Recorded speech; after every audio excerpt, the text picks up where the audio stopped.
Mills Evans a Bailey'n cael ei ychwanegu bob cyfle ar gyfer y tafliadau hir yma. Llanelli yn clirio. Kieran Smith.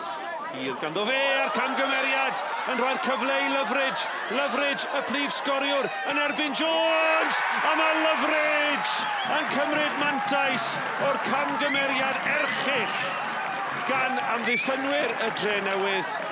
Lyfridge, un yn erbyn Dave Jones. 11 munud sydd wedi chwarae, yr ergyd gynta, y cyfle cynta, a mae Lyfridge yn rhwydo. Llanelli 1, y Drenewydd dim.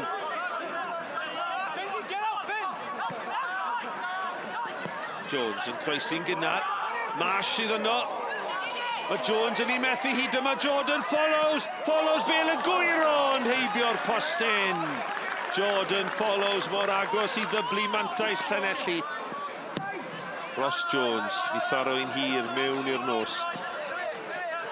Bailey yn ei gosod i nôl, pwysau ar Clark, Kenton yno, ac yna'r ergyd, ac mae mewn gan Nick Rushton. Y bêl hir o'r cefn, y bêl obeithiol gan Bailey yn troi am ddiffynwyr Llanelli, a Nick Rushton oedd yno i fanteisio i sgorio'i drydydd gôl o'r tymor, mor syml.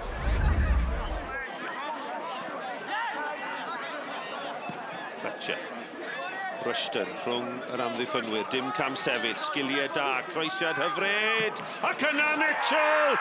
Ac mae Mitchell yn sgorio un o goliau gorau'r tymor. Y bêl hir at Rushton.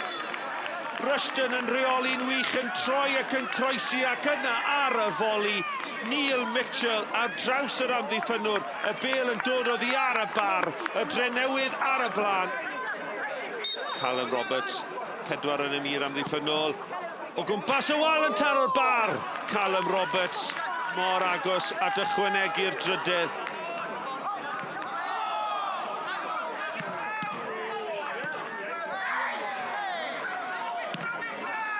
Finselbach yn daflu hunan mewn i'r dacl. Rwystredigaeth fan hyn, clwstwr y chwaraewyr yn anghydweld. Clark y capten yn ceisio rwystro i rif 4, Anthony Finselbach. Paliw fydd y cerdyn allan o reolaeth, a cerdyn coch i Anthony Finselbach allan o reolaeth yn llwyr. Williams digon o le o flanau, 3 yn disgwyl y croesiad a'r bas i mewn i'r rhwyd gan yr eilydd Sam Phillips i gôl gynta yn Uwch Gynghrair Cymru ers symud o Sweden, a mae'r ymwelwyr yn ymestyn i mantais yn erbyn y 10-10. Chris, the first away win of the season, you must be really pleased to get the 3 points this evening. Yeah, very much so. Yeah, it was an important win. You know, it was a difficult place, obviously Friday night, difficult travel down, but bar the first, you know, sort of 10-15 minutes, pleased with how we played. I thought we created chances. You know, I thought once the game went to 2-1, we managed the game really well when they went down to 10 men, and we pushed on. And look, you know, I'm picky with the players, and thought we could have scored a couple more. But look, you know, pleasing win. Obviously, whenever you win in South Wales, is always a nice feeling, and it makes that long trip home hopefully go a little bit quicker. But you know, look, I was pleased with the way we played. I thought we had good possession of the ball. We created some chances. I thought we pressed really well without the ball as well. And you know, look, it was a good win for us. Andy, once again, mistakes and indiscipline have been really costly to you today. Yes, I